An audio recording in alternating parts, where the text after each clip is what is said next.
Good evening, everyone. It's Necro Thursday, and it's time for the Necromaniacs Horror Podcast. How's it going, Jeff?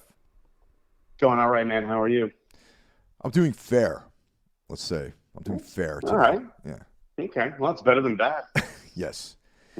Got to look on the bright side. You do have to look on the bright side sometimes, Yeah, you do. Yeah. But it's been kind of a week. Looking forward to moving, that kind of thing. As some of you know, I'm vacating my residence down here in the hinterlands of New Jersey and moving closer to New York City, to Jersey City specifically. So I'm starting packing, and I got all my books and Blu-rays, DVDs, VHSs already packed. The next thing to do is the LPs. I ordered some boxes, so they should be showing up either tomorrow or Monday. Oh man.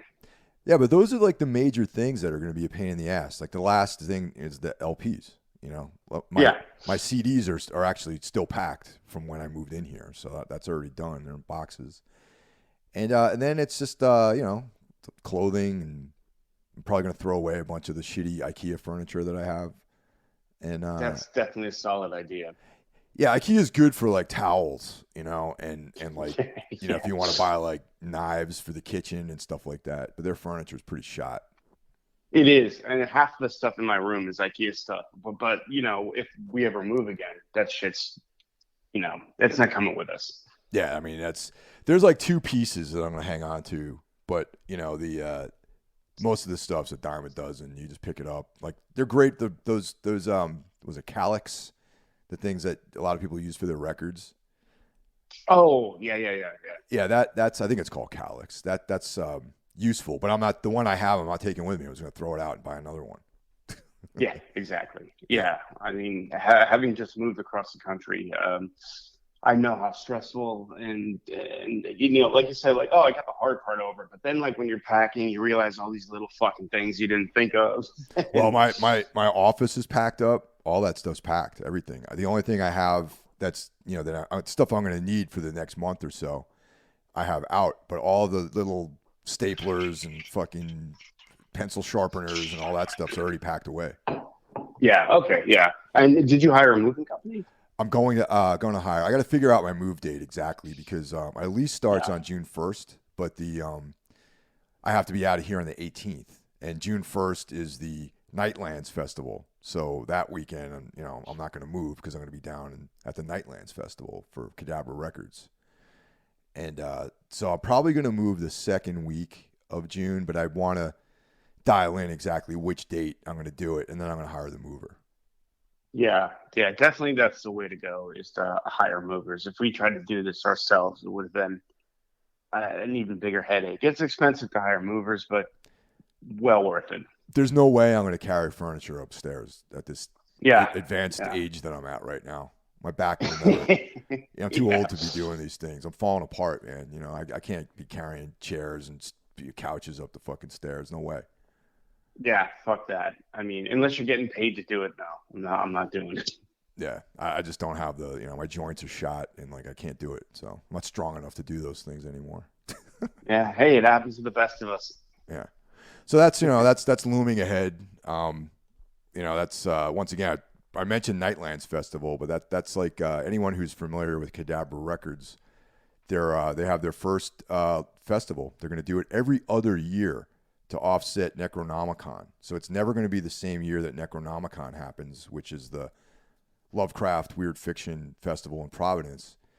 And right. This is in South Jersey outside of Philly, and it's going to be on the off years. And Cadabra Records releases audio versions on vinyl of weird fiction books. They also release books, too. They put out the new Thomas Ligotti poetry collection, too. Right. Yeah. Yes. Yes. Mike, I don't know if you heard, but when you said Necronomicon, Thundercraft in the background here. Awesome. Hey, see? We'll add the thunder in post. Yeah, please do. Yeah, Necronomicon. Yeah. A storm's coming here. Yeah. So yeah, that's upcoming, and as we get closer to that date, I'll probably get more information. Like they're good people that run that company. It's a small operation, and they put a lot of effort into their releases, and if that's something that's interesting to you guys, I own a bunch of their releases. They also release soundtracks like Fabio Frizzi soundtracks, things like that. Yeah, awesome, man. So yeah, have you been checking anything out lately, like as far as reading or movies or whatnot? Well, a couple things. I just watched the movie. It's not a horror movie, but great movie, Birdman. Have you seen Birdman? I have not. Michael Keaton. It's really good. It's one of my go-to comfort movies. I watch every couple of years. It's been that kind of week, so I busted that out. If you guys listening haven't seen it, I highly recommend it. Again, not a horror movie, but really, really good. And something you and I kind of talked about a little bit. I checked out From Black, the new movie streaming on Shudder. Yeah, And I believe you watched it too. I did. I did. That's been recommended to me by a few people, and yeah, that's. I haven't really had a chance to watch a whole lot this past week because there's a bunch of shows I went to, and but the band has been practicing a lot because we have that upcoming Hell in the Harbor, second stage kind of thing coming up at the end of the month. So yeah, You're actually busy, is what you're saying. yeah. Not. I mean, hell, this is our first show of the year, believe it or not, and that's unusual. That's like, prior to the pandemic, I probably would have been like at least one U.S. tour into it by now. But Yeah, at least it is what it is right now. it is. But yeah, so From Black, thoughts? Yeah, it was funny watching it. My girlfriend wanted to watch a horror movie. We turned on a show. I'm like, oh, I've been seeing From Black around. Let's watch this. I didn't really know anything about it.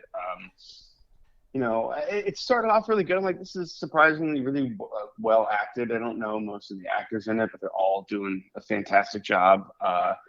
But all throughout the movie, I kept thinking of like little things that, oh, if they just did this, it would be better. Like the score, for instance, I thought was really bombastic and over the top, and trying to add tension where like some more subtle kind of keyboard stuff would have worked a lot better. Just like little things here and there. So at the end of the movie, I was like, this was good. This is, not what I was hoping it was going to be, but it was pretty solid. I just could have. I kept thinking it could have been way better. I thought the one beef I had with it is that it was a cool movie, and definitely check it out if you haven't seen it. But Yes. if you do see this movie, check out another movie called A Dark Song because it's almost the same Yeah. plot basically. Yes. Yeah. Like halfway through, I was like, this is basically a dark song, only not as good. Yeah, Dark Song I thought was the superior film, and Oh, by far. yeah, definitely got it beat on all counts. But if you are just on Shudder and you want something to watch, definitely check out From Black. Yeah, it's a cool atmospheric slow burn. It's funny, I looked at the end when I was done. I was looking at the Rotten Tomatoes score. It's at 38, and I thought, well, this is definitely better than a 38% movie. I think it's more ambitious than like your run-of-the-mill sort of horror movie. It's got some ideas going on. It's just like little things here and there, like like the CGI kind of creature. I thought that thing it would have been cooler to shoot that kind of like how you see the creature in Black Coat's Daughter, Right. sort of in the background. Something more vague. When you get like a better look at it, you kind of cringe a little bit. But I mean, it's a solid performance. There's only about 4 main actors in it. They're all great. There's even like a one-take monologue that's done very well. It was really good. I just wish it was just a little bit better. A few little changes, and I thought it could have been one of the best of the year. But overall, pretty solid. Yeah, it's I thought it was good. I like there was like almost this police procedural element to it, which I enjoyed. Yeah. Yeah, Yeah, I liked her the ex-boyfriend, like the fucking skeevy crackhead or whatever, the meth head. yeah, definitely. Add a little bit of humor to it. There was a lot of dialogue, which as you guys know, I'm a big fan of movies with a lot of talking. And Yeah, speaking of which, very talking movie. I mentioned this to Mike last time, but I went to see Exorcist 3 down in Philly with Rennie on the big screen. Oh, really? It was awesome. I mean, there was it was part of like this. I forgot. Damn, I forgot the name of operation that puts these on, but there was it's like a mini fest they had going on that weekend of like sequels. So they showed Texas Chainsaw Massacre 2, one of the Nightmare on Elm Street sequels, and Exorcist 3. But that's the only one I saw. I didn't watch any of the other ones. I was only there for that one. Fucking brilliant, man. I mean, I've always loved Exorcist 3, but Yeah. but most of that story is told with dialogue. Oh yeah, yeah. It's very dialogue heavy film. Did you see the Blu-ray director's cut or the theatrical cut? Which one did they screen? It's unknown actually because I can never get which one was which. Like the one that I saw had a lot of the Brad Dourif. It cut between Brad Dourif and Jason Miller, and I know that. Okay, well the director's cut, Jason Miller's hardly in it, and Okay. and in the director's cut, like I think it was done after he passed away, so they added old footage that wasn't treated, and you can really tell the difference. Like some of the scenes are it's been a while since I've seen it, but they're almost like black and whitish, like the color's so washed out. Yeah. Like they don't integrate into the film seamlessly. That's a good indication of which cut you saw. But the director's cut is even, I think you would even prefer it. I mean, it's similar, but like it's a lot more dialogue heavy. It doesn't have that bombastic sort of supernatural ending. That's all gone. I think it's a superior version of an already solid movie. Yeah, I need to watch them side by side. I know I've seen it. I can never recall which one's which is when I watch them though. You know what I mean? This one had the supernatural ending, so it was I guess that was the theatrical cut. Yeah. Yeah. Yeah, and then the fourth Exorcist, there's literally two different versions of it from two different directors. Like they shot the movie twice. It's really fascinating to me. Great movie. Have you ever read Legion? You read the book? No, I never did read the book, but man. I know the guy who wrote the book directed the film, right? Yeah, Blatty. He wrote he wrote 3 books that are kind of related: Exorcist, Legion, and a book called The Ninth Configuration, which was also made into a film that had Stacy Keach in it. And It was? Yeah. I've never heard of this. The Ninth Configuration. I think it's on Shudder actually. It's it was for a while, and that was I mean, the movie. I actually like the movie better than the book because the book. Oh, okay. Like Blatty has usually hits with humor, you know, like in Legion there's some humorous elements to it that hit pretty well, and he directed Exorcist 3, so his humor hit pretty good. But in the Ninth Configuration in the novel, his humor didn't really hit well, I thought. Okay. So a lot of that was like kind of affected my enjoyment. But the movie, The Ninth Configuration, was great. It's just like real moody, very dark, very it takes place in an insane asylum, military insane asylum where these guys are like all have PTSD, and there's like it's without, I don't want to get too deeply into it but it's like an excellent movie out there. So those 3 have like a thread that connects them conceptually with like death, especially Legion and Ninth Configuration. Like in the book, Really? Kinnaman like muses a lot about death and the afterlife and consciousness and all that kind of stuff, and that's like a big topic in Ninth Configuration too. Oh, interesting. I you know what I like too about Blatty's cut of the movie is less explicitly a sequel to The Exorcist. Yeah. And I just like that he took sort of a side character from that and built a story around him with supernatural overtones. But I think the studio wanted more of a sequel to The Exorcist. Right. And I'm very curious about this new Exorcist trilogy that's coming. I really am. I know a lot of people think it's a bad idea, and it probably is, but I'm still really kind of curious where they're going to go with it. Well, he dropped the ball with Halloween, so I don't know if he. Yeah. You know, The Exorcist to me is like a higher form of film, really. You know, it's like harder to get right for sure. It's harder to get right, and there's more at stake legacy-wise, I think. If you ruin that, you're gonna have mud on your face, really. You know. Yeah, and you know what? If they just stopped after Halloween 2018, it would have been great. Like, okay, cool. Like this little sequel, however, like 30 years later, cool.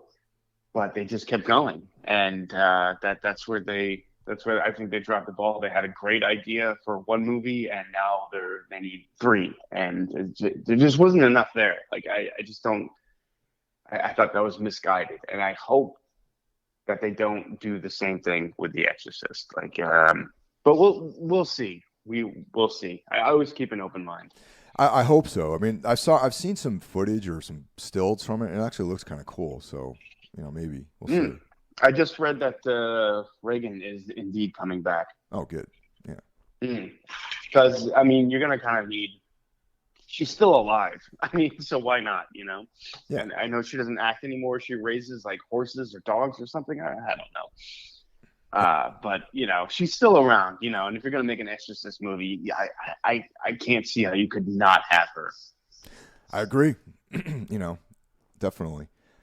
So yeah. we got a voicemail associated with the podcast now, the Necro mail, Necro voice, Necro mail, whatever we're gonna call it. We haven't decided on a name, I guess. No, we haven't. No. Yeah. That is 908-913-0782. So if you want to check in with us and leave us a voicemail and maybe make some recommendations of films or commentary on what we're doing here, please feel free. And this week we have two callers. We've got Cam, and thanks for calling in, Cam. Much appreciated. Hey guys, this is Cam here, long-time listener, first-time caller. Just wanted to gush about the fandom you guys have created. The community among the Four Horsemen is fantastic. You guys have great episodes, great shows. They're super approachable. The energy is fantastic. I get a lot of my movies and books and music recommendations from the whole crew. So keep it up. I think it's fantastic. Thank you again. Thanks, man. And then we got Mike from Telford, and he did not want to have his voice played on the episode. So we're not going to play him, but we're going to address some of his points, and I think maybe that's how we're going to deal with Mike's voicemails, because he always has good recommendations, good things to talk about. So I'm going to cover. He mentioned the excellent film Die Monster Die, which is a bit of a classic, if you ask me. Have you seen that movie? Sad to say, Mike, I have not. It's from the 60s, right? Yeah, I think like 65 or 63. It's a really old film, and it's one of the long list of Lovecraftian inspired movies out there. This one is like a riff on Color Out of Space, and yeah. So I mean, I remember seeing this way back when I was a kid, because you probably had the same thing in Connecticut, Jeff, with like Channel 5, Channel 9, and Channel 11, like when you were a kid. Yep. Where you had, down here in the tri-state area, it was like WOR, like they would always play horror films. There was like a show in the afternoon that they would do it. There was like Chiller Theater. There was like things like that. And I remember seeing Die Monster Die, I think on Chiller one night, and thought it was pretty cool.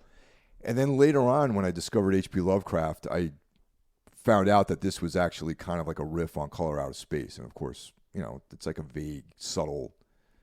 They take licenses with the story, but obviously there's right. like I put that on the same list of other movies. There was a German version, a German adaptation of Color Out of Space too, which is actually really cool. And for some reason, I always thought The Blob was kind of a Lovecraftian film.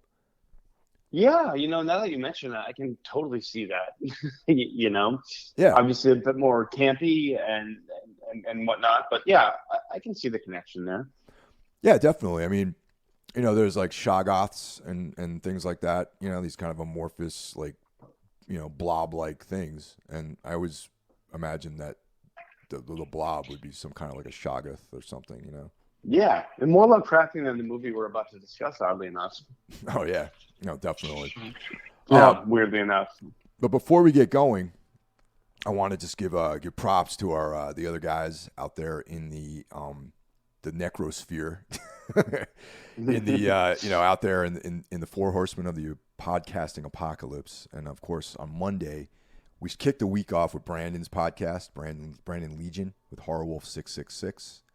Tuesday, Jackie Smith brings us Into the Necrosphere, which is extreme music, primarily black metal, just very dark music. And that's the only metal or music related podcasts I listen to. I do, however, from time to time, I drop in on Big Will's podcast, the Heavy Hole podcast. Regional dude out here. He's in a band called Reeking Aura, and he also used to be the singer in Artificial Brain, two excellent death metal bands in the New York, New Jersey, Connecticut area. And Wednesday we have Everything Went Black, which is my long-winded podcast that I started way back and just is still going for just mainly to fill the empty hours of my life. So as long as I'm alive, this show will exist in some form. Thursday, yeah. I mean, people are like, Mike, you get a lot done. I go, yeah. I have no personal life. That's why I get all these things done. So that's part of it. Thursday is this podcast, Necromaniacs. Friday is Mike Scandato's brother John's show called Break the Apocalypse, which is kind of like an irreverent, comedic tinged commentary on current events. That's like a good factoid, a good blurb to encapsulate what those guys do. Mm. Sunday we have Soul Knox, which our buddy Carl Hikara is the host of, and Carl and I are collaborating on Darkness Weaves, which is a episode where we trade off between Soul Knox and Everything Went Black, and we talk about the work of Carl Edward Wagner, a criminally underrated weird fiction, dark fantasy, horror writer. And that's your week, man. Saturday is the only day we don't have content for you, so that's the day. Go out, take a walk. The weather's getting nice. Get some sun, get some vitamin D. Yeah. Yeah, exactly. Go out there and enjoy yourselves. Take a break from all the darkness of life. Exactly. So yeah, man. So for this week, Jeff and I were tasked with discussing the latest entry into the Evil Dead franchise. Mm-hmm. And of course, we're talking about this year's Evil Dead Rise. Written and directed by Lee Cronin. Do you know who that guy is? Are you familiar with his work? Sort of. Yeah, he directed another movie I saw. It's a few years now that I saw. I believe it was an Irish film called was it A Hole in the Ground? Something like that. It's on Shudder, I think. Or it's on something right now. No, it's on HBO Max. Yeah, it's kind of a cool movie, I thought. That's why I had high hopes for this film. Yeah. Very different than this movie we're about to discuss. Completely tonally different everything. I had high hopes as a result. I had hopes. All right. I was being a little bit over generous by saying high hopes because when I started seeing trailers for this movie, I was like, I don't know. I remember Rennie and I commenting on it, being like, it's pretty much the whole movie in the trailer, really. Yeah. Yeah. Exactly. But anyhow, I guess we'll finish the technical aspects. Yeah. So, written and directed by Lee Cronin. It was released at South by Southwest on March 15th, 2023, and then theatrically in the U.S. April 21st, 2023, and it's 97 minutes long. A little bit, by today's standards, not necessarily long, but by normal movie standards, it's it breaks that 90-minute threshold. Sure. Yeah, it feels like it too, actually. Oh yeah. So I saw this in the theater. Did you see it? Did you stream this movie? I did. Whenever I'm on the fence about something now, I just it'll be streaming in a week, and I know this was doing pretty good theatrically, so a little surprised to see it streaming. I think you said it came out April 1st, and what is it? It's now May 9th or 10th or something. It started streaming, so not a long shelf life in the theater, and glad I waited. What was your theatrical experience like with this? Crowded, excited crowd, anything like that? Yeah, well, my normal, operating mode here for the theater, at least now for the next few weeks until I move away, I've been going to check out movies at Menlo Park AMC. And I always go to the 10 o'clock show because it's the last one of the night, and that's normally when no one, it's empty for the most part. But Right. this time around, there was like a fair amount of people there. Mm. Granted, the movies I normally see there were like Infinity Pool and like Skinamarink and things that aren't necessarily like the normal diet of the people that live in this part of New Jersey. But this one was more of like a popcorn film, so there were more kids there and things like that. Interesting. Which is also interesting because none of the Evil Dead movies I would call. I don't think they were any of them were successful during their initial run. I mean, they've obviously gone on to be kind of hit favorites, but never had any sort of mainstream success with that series. No. As a matter of fact, one of the more interesting entries into the franchise, the TV series, only ran for one season, I think. Oh, I think it was or two or maybe three two. seasons. Now it got canceled. Before I put my talk out of my ass, let me double. I should have wrote that down, but it did get canceled though. It did get canceled. That much is true. Yeah, because it was never, the storyline was never resolved. All right, so Ash versus the Evil Dead ran for 3 seasons. Okay. 2015, 2016, and 2018, and it was canceled. Okay. Right. That was back then. TV was still a thing. You know what I mean? If you remember back to 2015, 2016, that era. Sure. Having a television show was still kind of something. Back then. Now, it's different. But so there wasn't enough interest in keeping that running, and it got canceled. And I thought that was probably one of the better entries into the franchise, to be honest. Yeah. I mean, it's that's the thing about the Evil Dead franchise is, I mean, continuity is not really a big thing. No. I mean, you have Evil Dead, and then you have Evil Dead 2, which is essentially a more comical take on the events of Evil Dead 1. 3, Evil Dead 3, which officially is titled Army of Darkness, is much more in the slapstick camp, and it has 2 different endings, and I'm not really sure which one is canon. But it turns out it doesn't even matter because a different company owns the rights to Army of Darkness. So when they were doing their Evil Dead show, they couldn't mention the events of Army of Darkness, apparently. Right. So, and then you have a 2013 remake that isn't really a remake. I guess it's kind of a sequel and a remake. I'm still not sure. Well, according to what I read, the Fede Alvarez 2013 one, which I dug that one. I thought it was pretty good. No, I didn't. We talked about it.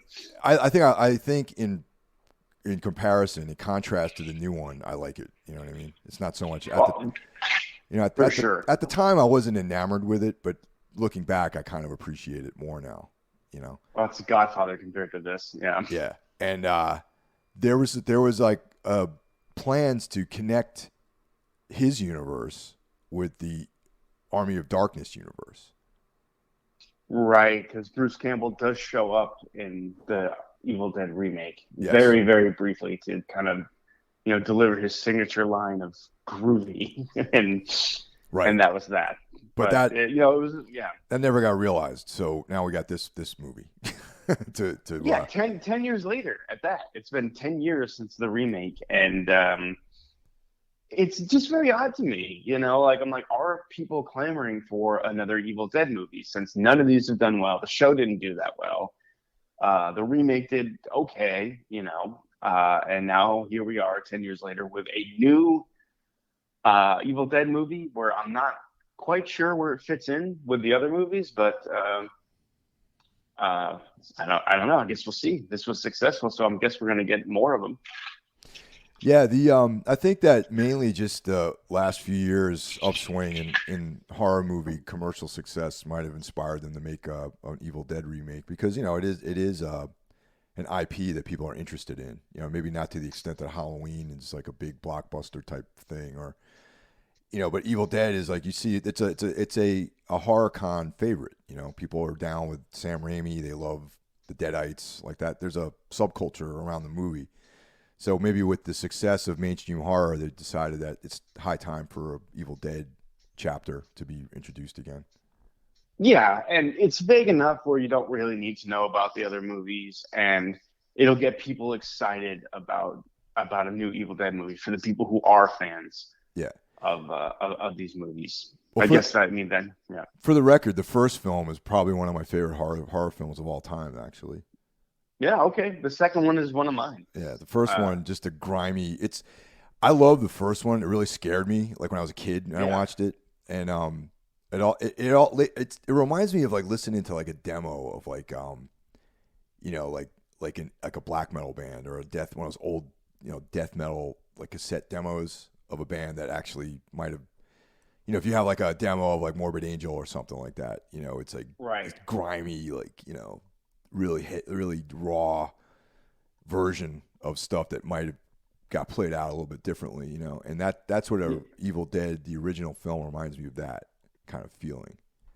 Sure. The second one, funny enough, is more polished. I mean, still kind of a low budget schlock fest, but they all were a little bit more experienced. I think they had a little bit more money. As funny and campy as the second one is, it is still a really great movie, a great horror movie, and really imaginatively made. A lot of techniques and things like that would become, influential and trademarks of Sam Raimi's style of filmmaking. Yeah, I like the second one too. They had a great poster too. The poster for Evil Dead 2 is awesome with the skull Oh yeah, with the it's like eyes. it's iconic. Yeah, Yeah, iconic. and Yeah. yeah. But for me personally, I even though I like the second one, the first one is still my favorite, just because of how Sure. sketchy, just sketchy it seems. Yeah, I get what you're saying. Wow, what are your feelings on Army of Darkness? Um, wasn't what I wanted. Yeah. I thought with a title like Army of Darkness, like that, to me was like the coolest title at that age I was at. I was like, Yeah.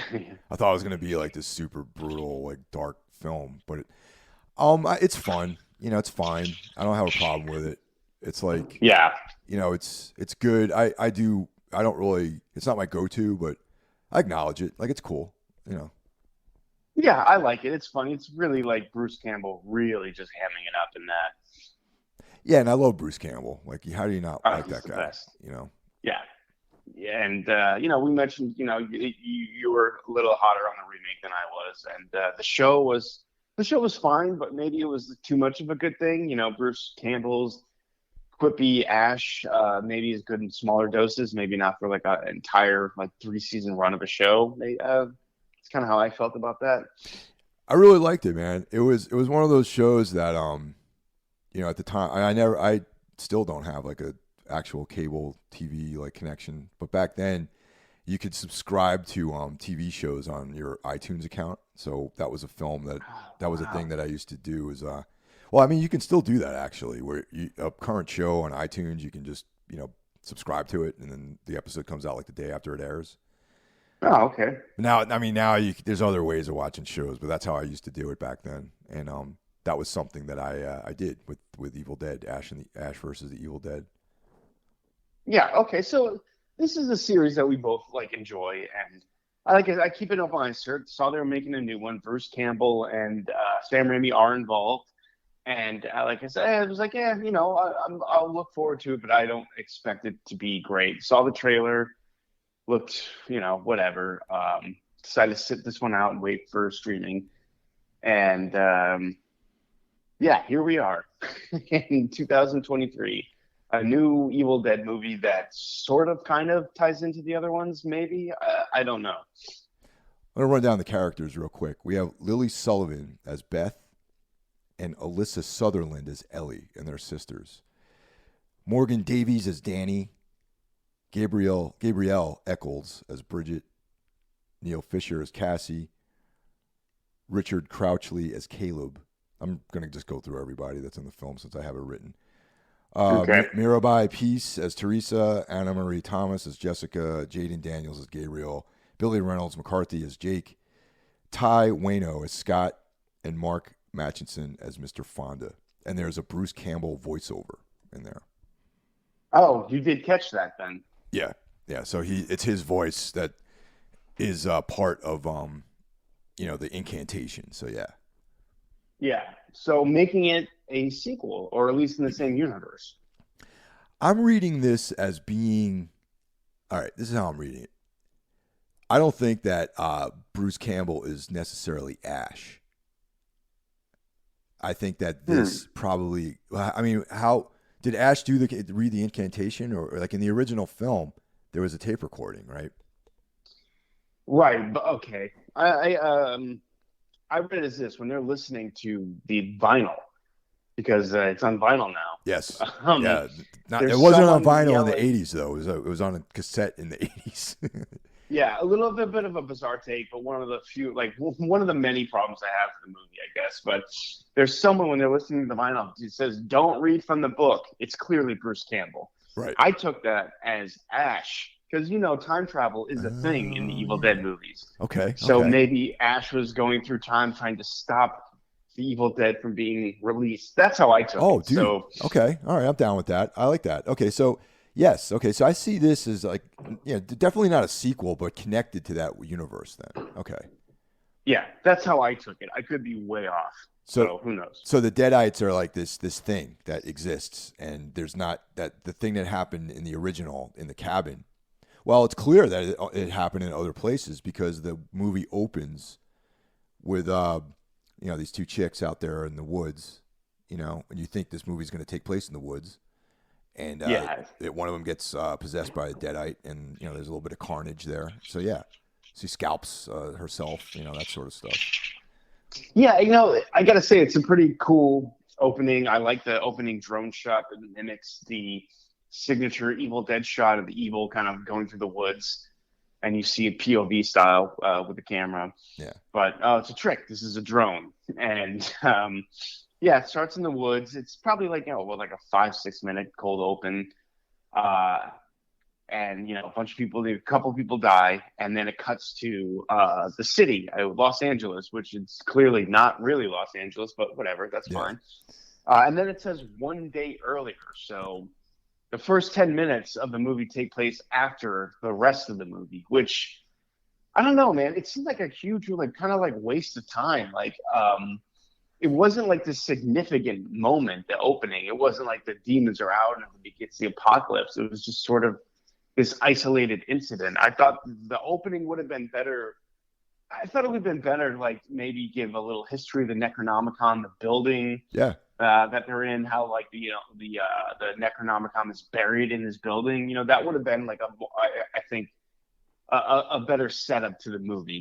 Have it like take place in like what was it, the 20s, and just show like a guy hiding burying the Necronomicon, and then get into the movie.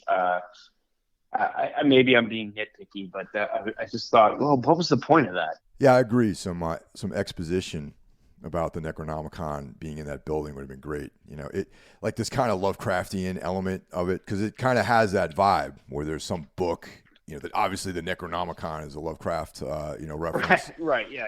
And why it's there, like all that stuff. That none of that ever gets explained in the film, and that would have been a great intro. And the thing with the doc and this whole segment of the film, like I think that would have been like more of like an epilogue, really. If you want to show that these events are happening in other parts of the world, Yeah, totally. Like I thought, I agree. It would have made a great epilogue, but it made like a confusing sort of intro because it's not really significant to the story or the series or anything really. I just thought it was a very weird way to kick this thing off. But yeah, hey, whatever. It is one of the better segments of the movie, I thought. Yeah, for sure. And it actually gave me a little bit of like, oh, this might be cool, and then it just went in a different direction. And yeah, the I don't know, the set or whatever it was, they've actually was that an actual location, or was it some kind of set where they filmed? Well, that's supposed to be LA. That's definitely not a building I recognize in LA. It didn't look like an LA at all. Like it felt more like a set to me. Yeah. So then we find these two ladies here. We have Ellie and Beth. Okay. Beth, I thought this was actually pretty funny, is a guitar tech. Dude, I had lead guitar tech question mark. Lead guitar tech. Yeah. what the fuck? like there's like oh my god, yeah, it's clearly people who don't know anything about music who wrote this. Like we need to give her a badass job. What is she? She's a guitar tech. No, she's the head guitar tech. Yeah, you know, and like the thing is too, it's like if you're in a crew that's that big, you know, like you would be on tour with like, I don't know, like some fucking huge band, you know, and you would be making a good living doing that. Like you'd be like Metallica's crew. Yeah, you wouldn't be taking a piss in what looks like the CBGB's bathroom. Exactly. You know? Yeah, if there was multiple, like I imagine James Hetfield and Kirk Hammett have their own techs, like their own individual guys they work with. So, you know, of course, and they there's like a crew, a company of guys that work for operations like that, and you know, you'd be only dealing with like these major places, and you'd be making a good salary every year, so you wouldn't be this kind of like by the skin of your teeth person, you know. Yeah, exactly. And I'd also like to point out, as far as I know, there is no like a hierarchy, like to like the head guitar tech. You like you tech for the person you tech for. Yeah, they're your boss. Yep. You know. Yeah, and then there's like the tour manager who runs the whole operation.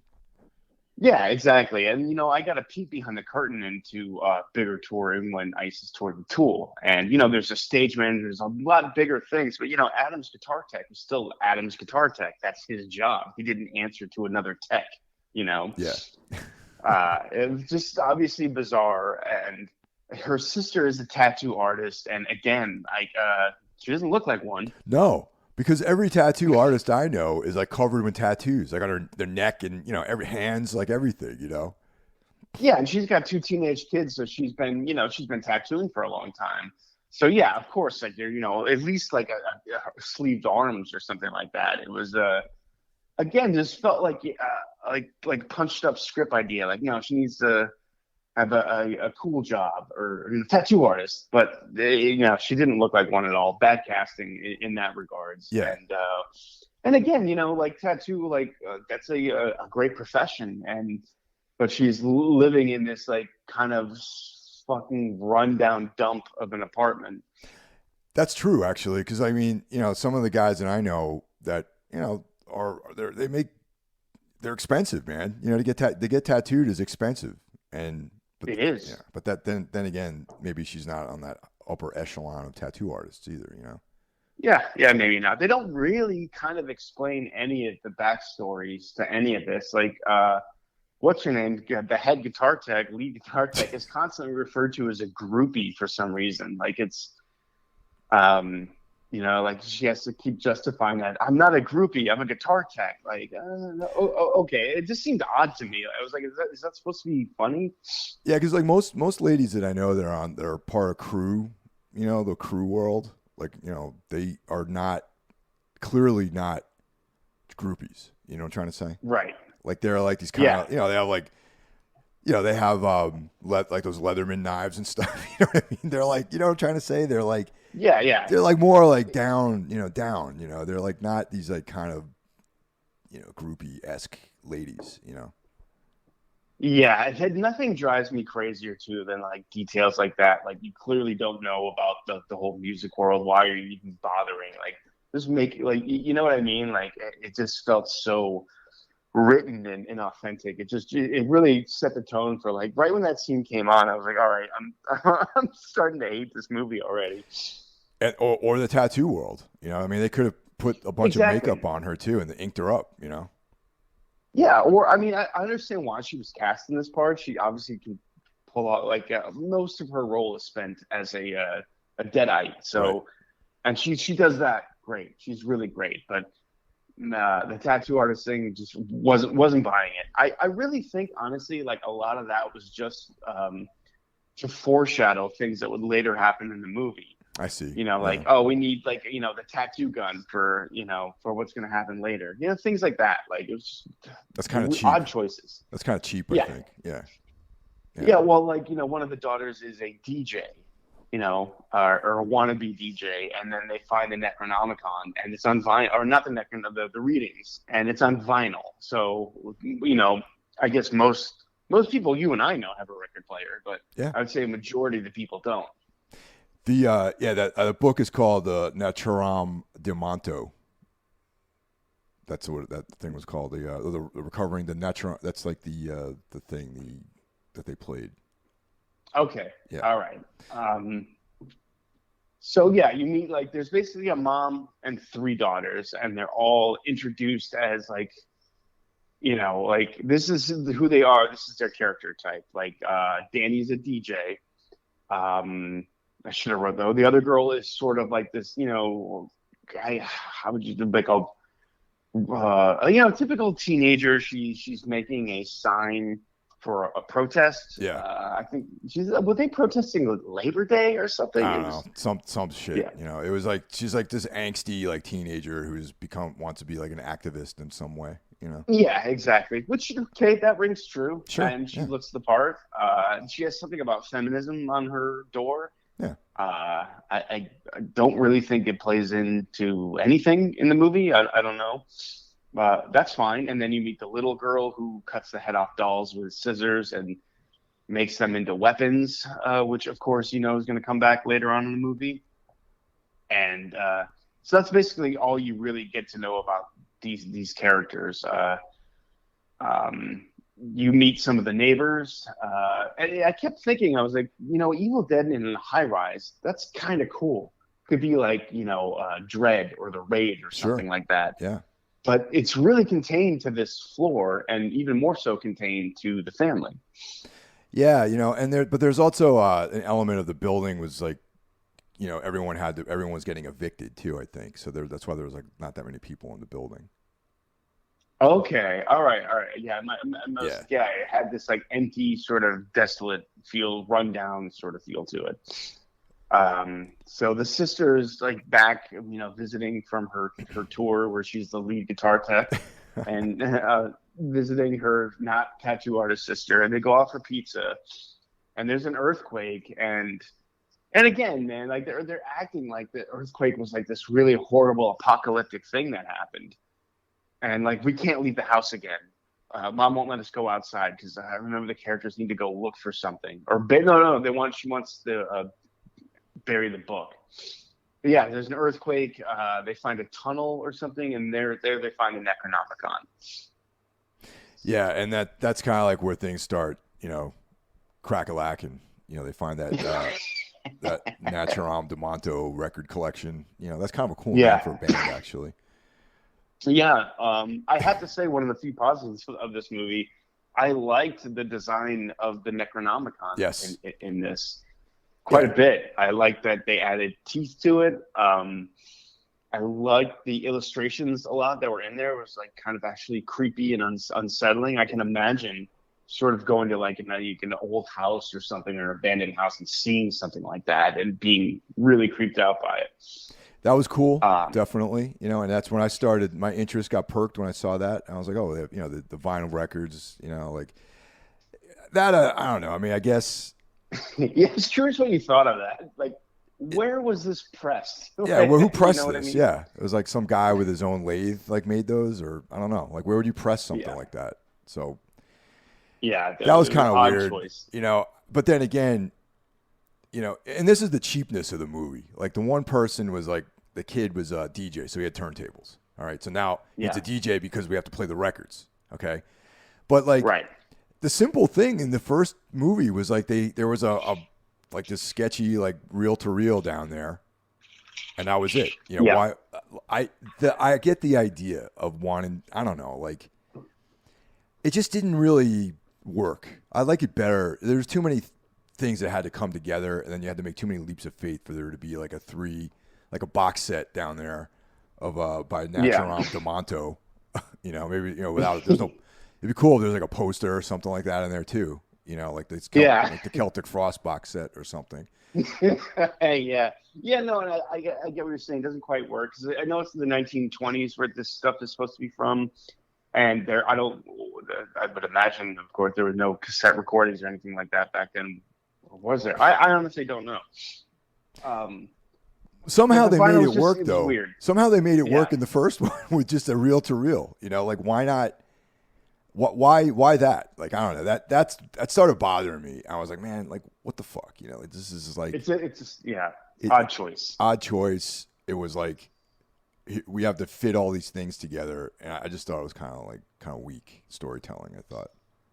Yeah, it seemed like a brainstorming session, like after the fact, like, oh, hey, like the continuity script person was like, this doesn't make sense. We need to put A to B to C. Yeah, something like that for sure. But I like the design of the Necronomicon. I like that there are three Necronomicons, which was mentioned in Army of Darkness, that there are three. And so that kind of makes sense. You have the Necronomicon from the OG movies, you have the one from the remake, and now you got this one. So that's kind of a cool idea to have these things are kind of spread out. They're out there. I liked that, and there's not much more I really liked about this. Yeah, and then all the chaos ensues, and then you could just go and watch the movie if you want. We don't have to go into all the beats with what happened, but my biggest issue is the lack of tension in the movie too. Yeah. No tension. Yeah. At all. Things just there's not a lot of stakes in this. Like I mentioned earlier, okay, they're acting like the earthquake is the end of the world. The mom comes and hugs the kids. They're so worried. And you can't go outside the rest of the night. But then when chaos starts ensuing and people start dying, they don't really spend any moment on it at all. It's like, oh, mom's dead. They don't seem to take it as that big of a deal. You know what I mean? Maybe a little bit more character work like that, showing how this is really affecting them psychologically. I know it's an Evil Dead movie; it's supposed to be fun, but it just seemed odd to me, that the characters had really taken a moment to really, okay, mom is not only oh, she's dead. Oh no, wait, she's possessed.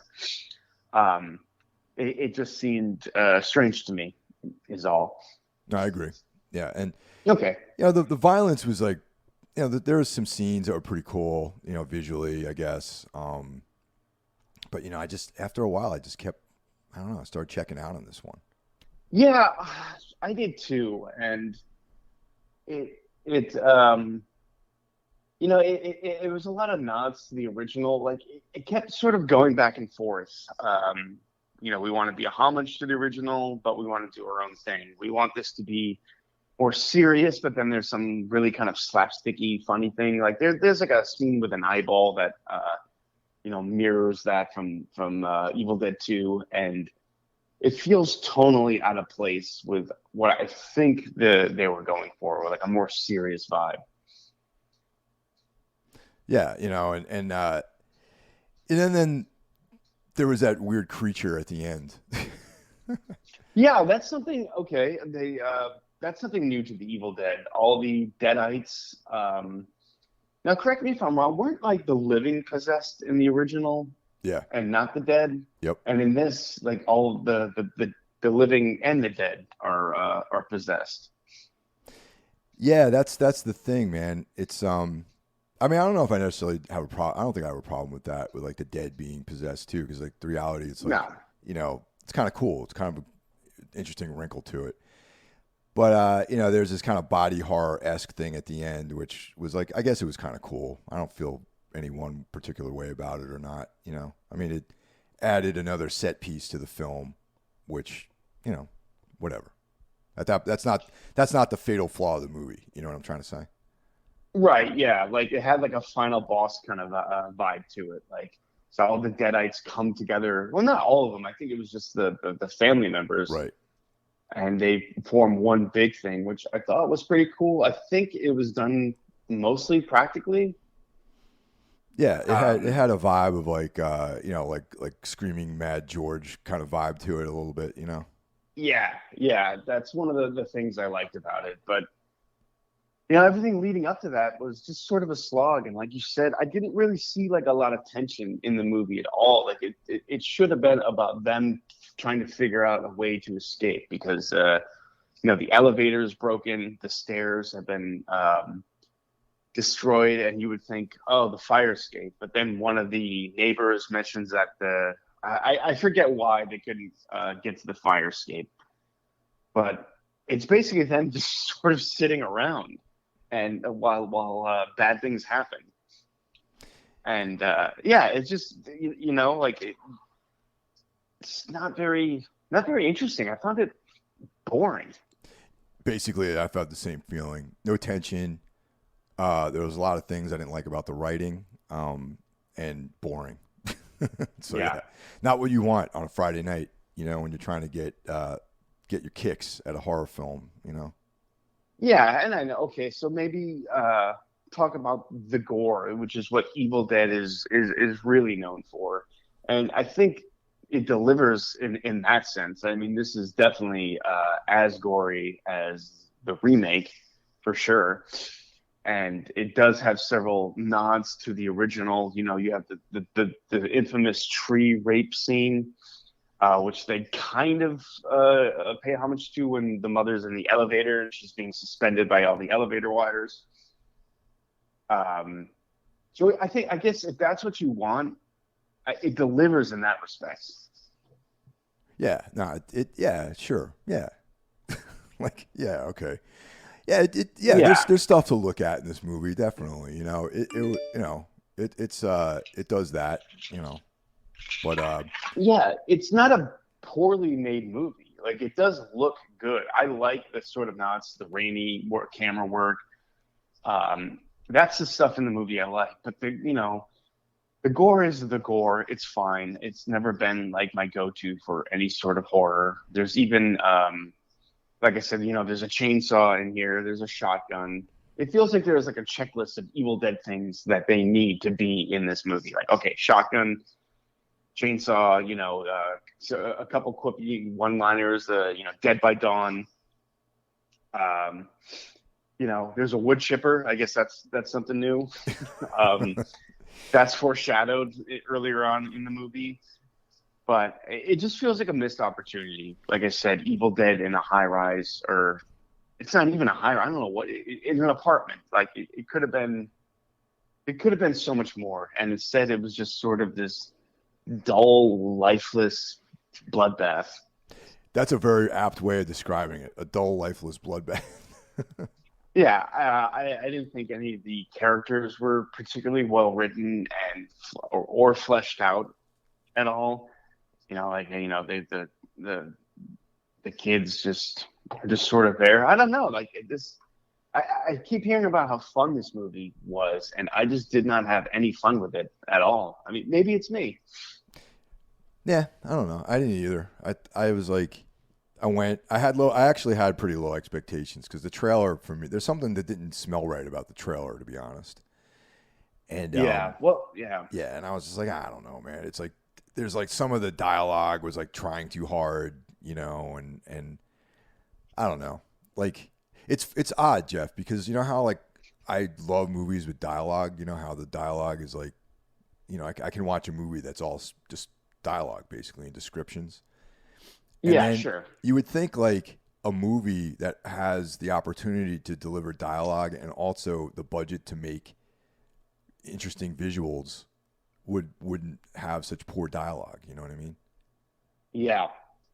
Uh, Agreed. yeah, No, it just there was no sense of dread, there was no tension, none of those things. So it didn't ring with me this movie. You know? yeah, I mean, there is a great line where the possessed mother refers to her children as titty sucking parasites. I Yeah, don't know if that was meant to be funny, but it certainly made me laugh. yeah, but I never felt really threatened by anything in that movie. No, I'll say this though, it did go places that surprised me. When as soon as they introduced the neighbors, I thought, well, they're strictly in this movie for a body count, Yeah. and they are. But I mean, this movie does kill children, which you you Well, don't really see a lot. that's becoming a thing, man. There's like Is it? Joe Bigos killed some kids in his movie. That's true, but that's Joe Bigos. He Right. makes modestly budget movies. I think You because know, now just in our culture, we're seeing kids getting shot up in schools all the time. Now it's like we got to kill kids in movies now too. yeah, I guess so. It's people are desensitized to it or not Yeah, as upset. yeah, I think that's one of the cooler set pieces in the movie, like, where the whole shot is through a peephole in a door. yeah, And yeah. the mom's outside, and you just see this fucking little kid's lifeless body go flying by. I thought that was one of the cooler set pieces in the movie, and I thought, well, they just killed everyone, so now what's going to happen in the rest of the movie? But like some of the children died too, which was surprising. And again, they don't take a moment to like, you just killed your sister. Like, you think this would affect you a little bit more, but you're making like quippy jokes afterwards. It was very odd choice. Well, I have to say, I just take this opportunity to say that the murdered kids are in my thoughts and prayers in this movie. Thoughts and prayers. Thoughts and prayers, Yeah. from Thoughts all the and prayers. murdered kids. Yeah, for the fictional murdered kids. And the way they tied it into the first 10 minutes was bizarre, because the girl apparently also lives in the building, Yeah. and she just didn't notice any of this complete fucking chaos happening all around, like, all night. Did I miss something there?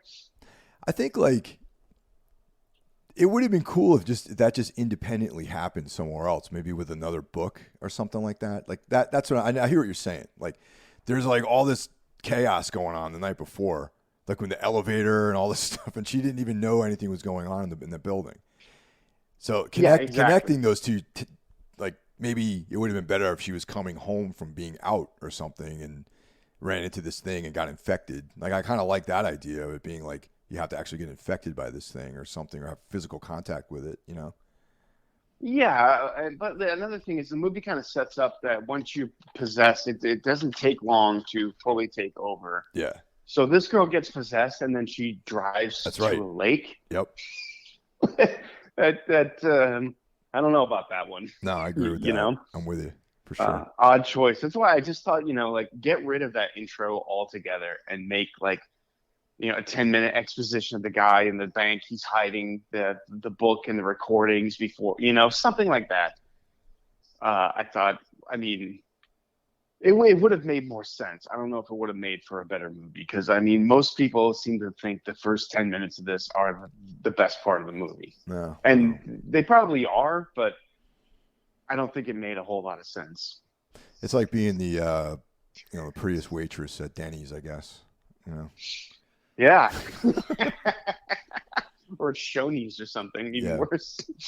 But yeah, this just didn't do it for me at all. And I'm not really sure where they're going with all this, because like I said, this is a success. So I'm assuming we're going to get another one of these. But this didn't really advance the plot or the lore or the mythology at all. It didn't. It just, to me, just felt almost like, I know Raimi was involved in this thing and, whatever, but it just seemed like an exploitation of like the IP, without actually adding anything to it. Right. Yes, exactly. This was just a name, brand recognition sort of cash in. That's what it felt like to me. It is slick and technically well made, but it's just sort of there for me. It's not unlike the Hellraiser remake in a way, where I'm like, God, man, there's so much you could have done, and you sort of bring this vanilla, safe horror movie with unlikable or unrelatable characters, or because when we talked about the Hellraiser remake, it's just like, the character's a drug addict, and you think there's a lot you can do with that. The movie doesn't really do anything with that. And you have these kids. One's a DJ, and we need her to play the record. And one kid cuts the head off dolls and makes these sort of weapons, which show up later in the movie. So I guess it covers its bases, but like, these aren't actual characters with anything really interesting going on at all. I agree 100% with that. And so what would you give it as a grade, Jeff? Well, I've been thinking about this. I gave the Hellraiser movie a 1, the remake, so I'll give this a 1.5, because it is better than that. But not by much. I was very disappointed. My girlfriend had fun watching it. I was annoyed, bored, and just not into this at all. 1.5. I would give it a 2. Okay. Yeah, it's still not my cup of tea. I also don't.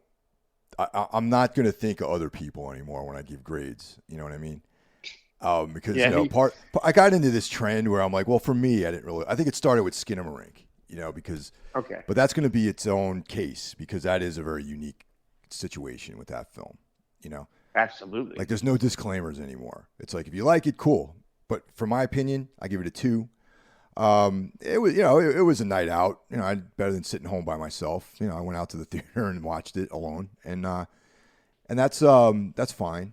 But will I revisit this at some point? No. Did I have like a great time watching it? Not really. I thought it was boring. Yeah, the most exciting thing that happened was trying to figure out if that was Bruce Campbell's voice on the vinyl. Yeah. To me, that was like, hey, I was like, well, it's cool they got him in there somehow. Yeah, sure. I didn't expect him to show up at the end or anything like that. I knew going into it that this was going to be something different.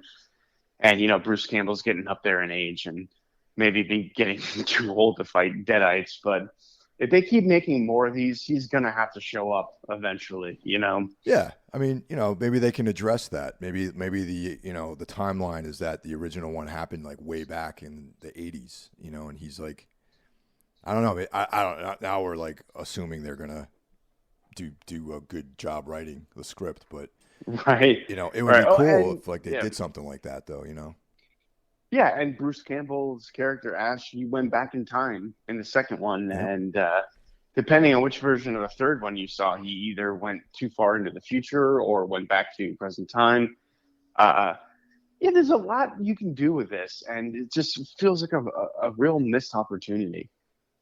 So they just sort of made this contained, dull story, and it just didn't work at all. But you know what? Didn't you say you saw the Meg 2 trailer attached to this? So that's something. Yeah. Hopefully, Michael Smiley and it's Paul. What the fuck's that dude's name? The other guy. I don't know. Fuck. All right, hold on a second here. I gotta find this. This is another edit here. All right.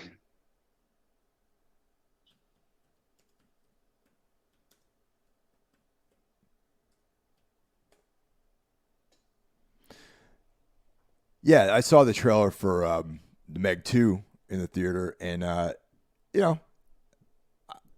only reason why I want to see it is my hope that Neil Maskell and Michael Smiley might have a bit part in it since Ben Wheatley directed it. Yeah, I also saw the trailer.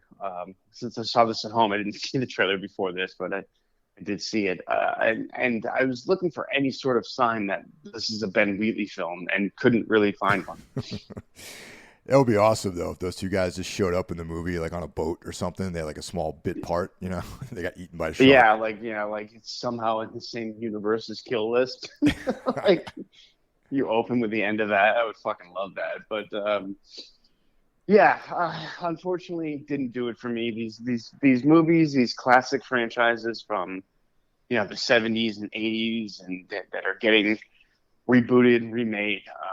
I'm not against it, but just make it good and make it exciting. And so far, I don't think we've seen that other than Halloween 2018. I just think it's mostly been kind of junk. Yeah. And this is handsome looking junk. It's a well-made movie. It just did nothing for me. Ditto. All right. Well, that covers that. And then, hey, I know this movie has a lot of fans. A lot of people seem to really like this. We have a phone number. You can call in and tell us if you agree or disagree.